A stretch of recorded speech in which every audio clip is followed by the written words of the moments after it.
Jirania fancy কাণ্ডে তদন্তের স্ক্যানারে থাকা ধৃত মান্তনু সাহার রাবার গোডাউনে হানাদারি চালালো রাজ্য পুলিশের অপরাধ দমন শাখা। পূর্ব চাম্পামুড়া বাইপাস এলাকায় থাকা মান্তনুর গোডাউনে চলছে তল্লাশি। মান্তনু সাহার অঞ্জলি ট্রেডার্স অ্যান্ড এজেন্সির মজুতখানায় তল্লাশি চালিয়ে বেশ কিছু গুরুত্বপূর্ণ নথি বাজেয়াপ্ত করেছেন আধিকারিকরা।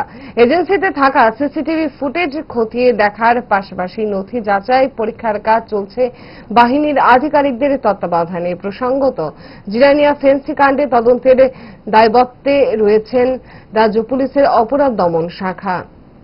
তদন্তে নেমে ইতিমধ্যেই মান্তনু সাহা সহ 4 জনকে জালে তুলে নিয়েছে তদন্তকারী সংস্থা ক্রাইম ব্রাঞ্চ। হেফাজতে রেখে তাদের চালানো হচ্ছে দফায় দফায় জিজ্ঞাসাবাদের জেরে উঠে আসা তথ্য বিশ্লেষণ করে সম্ভাব্য স্থানে চালানো হচ্ছে তল্লাশি। এদিকে আজকের এই অভিযান নিয়ে সংবাদ মাধ্যমের সামনে তদন্তকারী সংস্থার আধিকারিক কি জানিয়েছেন দেখুন। আজকে আমরা ক্রাইম ব্রাঞ্চ থেকে আমরা এখানে এসেছি পূর্ব চাম্পামুড়া বাইপাস এরিয়াতে।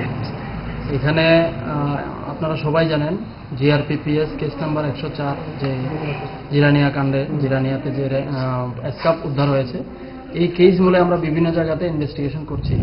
এই ইনভেস্টিগেশনের সাথে আমরা মান্তনু সাহা বলে যে একজন অ্যাকিউজড অ্যারেস্ট হয়েছে, ওনার একটা গোডাউন আছে বলে আমরা জানতে পারি ইন্টারোগেশনে।